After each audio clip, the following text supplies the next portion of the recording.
ভয়কে জয় করো, জীবন তোমার অপেক্ষায়। ভয়টা আসলে কোনো শত্রু না, এটা তোমার শক্তিরই একটা রূপ। কিন্তু তুমি যদি সেই শক্তিকে ভুল পথে চালাও, সেটা তোমার জীবনটাই নষ্ট করে দিতে পারে। একবার চিন্তা করে দেখো, তুমি যা কিছু চাও, যা কিছু পাওয়ার স্বপ্ন দেখো, সবকিছুর মাঝখানে একটা জিনিসই দাঁড়িয়ে থাকে। সেটা হচ্ছে ভয়। ভয় লজ্জা পাওয়ার, ভয় হারিয়ে যাওয়ার, ভয় অসফল হবার, ভয় লোকে কি বলবে তার।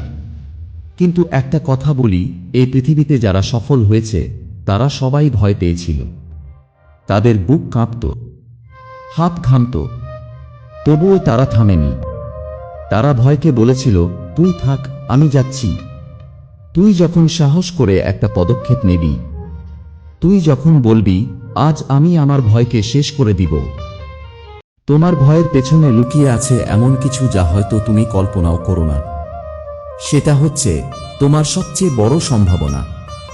ভয় আসলে একটা দরজা, দেখতে ভয়ঙ্কর, কিন্তু খুললেই দেখা যায় ওপাশে তোমার নতুন জীবন দাঁড়িয়ে আছে।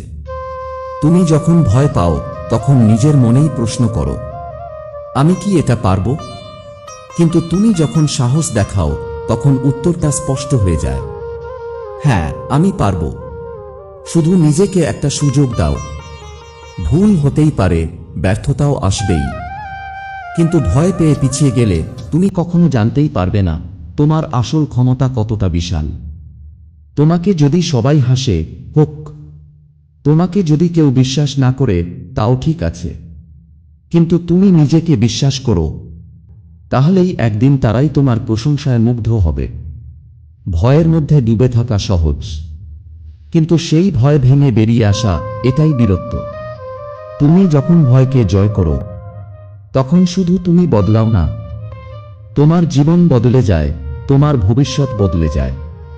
তাই মনে রাখো, তোমার ভিতরের সাহসটা কখনো ছোট মনে করো না, কারণ এই সাহসটাই তোমাকে এমন একটা জায়গায় নিয়ে যেতে পারে, যেখানে যাওয়ার স্বপ্ন অনেকেই দেখে কিন্তু সাহস করে না। আজই সিদ্ধান্ত নাও, ভয়কে আর ক্ষমতা দিও না তোমার জীবন থামিয়ে দেওয়ার। তোমার গল্প শুরু হোক সাহস দিয়ে, শেষ হোক গর্ব দিয়ে।